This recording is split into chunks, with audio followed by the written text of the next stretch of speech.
Quite some time. It is some time. There's also another guy, of course, Von Miller, big storyline, right? A guy you played with a little bit. What's that going to be like to see Von on the other side? Awesome. I can't wait to see him. Man.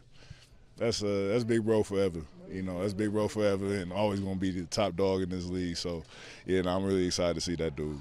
I was talking to Pat earlier in the week, and he said, yeah, we're kind of a true underdog story. Like, why not us? So you go into the playoffs, you're more than a touchdown underdog. Do you like that? I love it.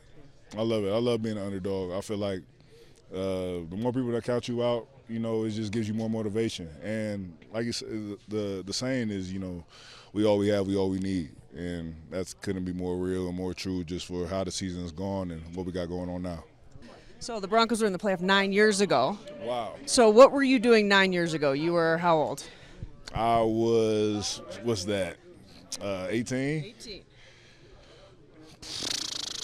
Just committed to Ohio State, getting there, being a young little freshman. Probably should have red-shirted, but, wanted to play, so got my red shirt off. But, yeah, 9 years ago, shoot, I think I felt a little bit better too. We talked about this. You guys have been doubted all season. You come in, you're more than a touchdown underdogs. Do you like that? For sure. I mean, I don't really care if we were an underdog by 50 points or, the opposite way. That's why you play the game. I don't think an underdog means anything, or number 2 seed or number 7 seed doesn't mean anything. You got to play a game. We have a big game on Sunday at 1 o'clock East Coast time, and we got to get ready for that. It's a good chance you see that guy who used to be 58, now 40 on the other side. What's it going to be like to play against Von? I did the same thing last year when we played on Monday Night Football. So, his brother, his family, always will be, always have been.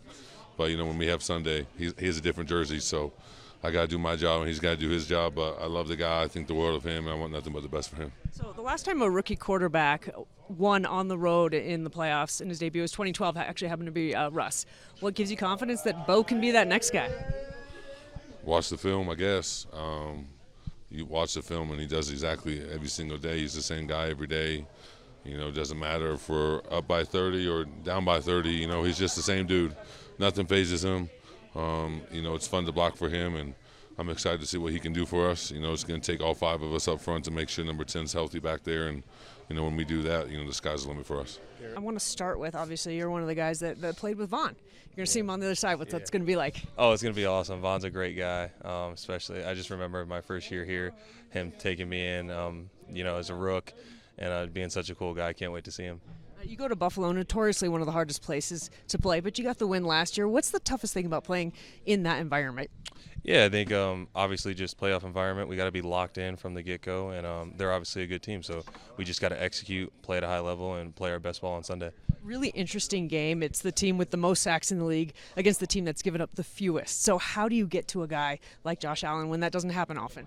Yeah, well, I think people have got to him. It's just he makes a miss a lot of the time. He's obviously a very good player, very athletic, and he's able to make people miss in the pocket. That's what he does best.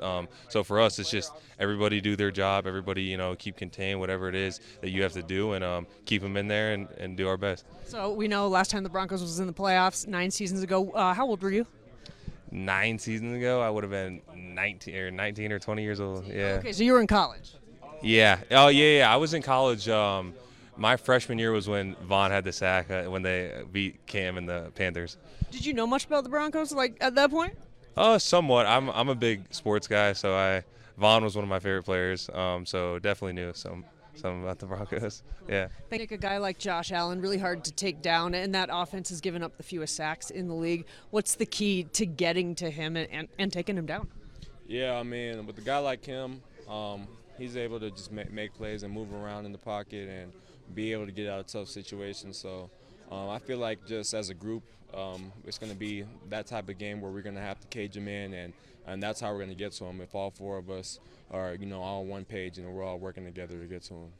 Marv, Buffalo's notoriously a tough place to play, so loud. The fans, what's the key as an offense to thriving in that environment? Yeah, kind of just being dialed in, and I think a lot of it is guys just kind of memorizing certain plays just so we can make it easier on Bo in the huddle. Just because, most of the time it's lip reading, you're not going to be able to hear. So especially in that environment for a playoff game, it's going to be really loud, so we all just got to be really locked in this week throughout meetings, and especially when it comes to the game.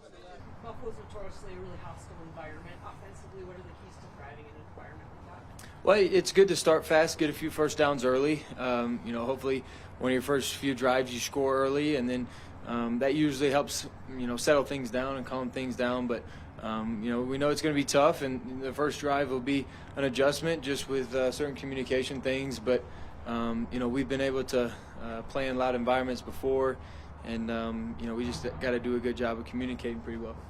It's another game for us, I feel like most games that we go into, no one really picks us to win, and it is what it is.